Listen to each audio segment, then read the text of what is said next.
नमस्कार किसान भाइयों, कैसे हैं आप सब।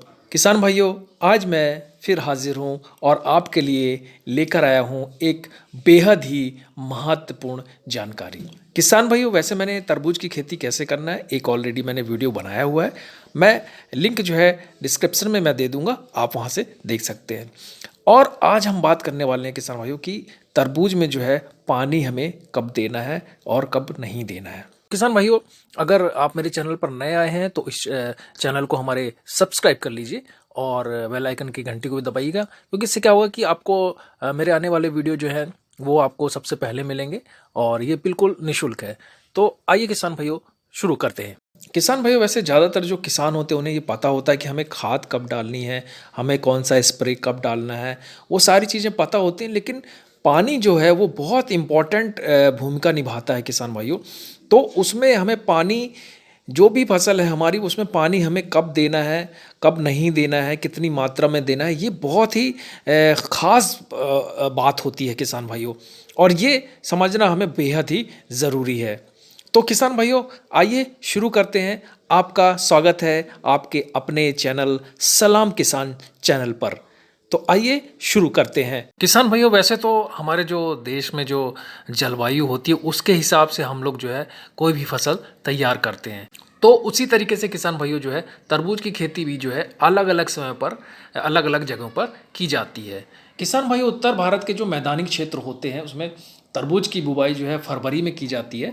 वहीं नदियों के किनारे जब हम खेती करते हैं तो उसकी बुवाई नवंबर से मार्च तक करना चाहिए हमें। इसके अलावा किसान भाइयों, पहाड़ी क्षेत्रों में जो है मार्च से अप्रैल में बुवाई की जाती है। तो किसान भाइयों, पानी की बात करते हैं कि हमें तरबूज की खेती में कब कब पानी देना है। तो मैं आपको बताना चाहूँगा किसान भाइयों कि अगर आप नदियों के किनारे अगर आप इसकी खेती कर रहे हैं तो इसमें हमें सिंचाई की आवश्यकता नहीं पड़ती है, क्योंकि ये जो नीचे से इनकी जो जड़ें होती हैं वो पानी को शोषित कर लेती हैं।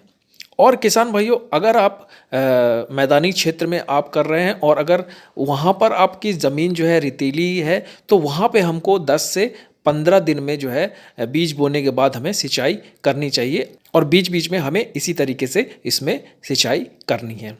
अगर आप दोमट मिट्टी पर अगर आप इसकी खेती कर रहे हैं तो 7 से 8 दिनों में आप इसकी सिंचाई कर सकते हैं। किसान भाइयों, ध्यान देने वाली बात यह है कि आप अपनी जो फसल है उसका लगातार निरीक्षण करते रहें और उसे जो है बहुत ही अच्छी तरीके से हमें देखभाल करनी चाहिए कि उसमें कहीं कोई कीटाणु तो नहीं लग रहे हैं, कहीं कोई फंगस तो नहीं आ रहा है। ये सारी चीज़ें हमें बहुत अच्छी तरीके से रोज़ाना हमें देखना चाहिए। और जहाँ तक पानी की बात है किसान भाइयों, तो आप ये देखें कि आपकी जो ज़मीन है उसमें नमी बरकरार है या नहीं है।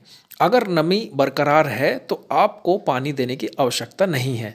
जैसे ही अगर नमी खत्म होती है तब आप उसमें पानी डाल सकते हैं।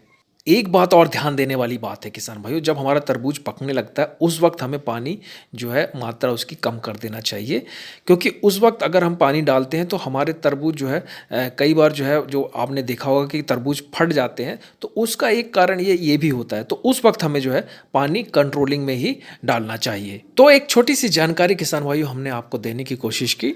आपको हमारा वीडियो कैसा लगा ज़रूर लाइक करिएगा और शेयर करिएगा।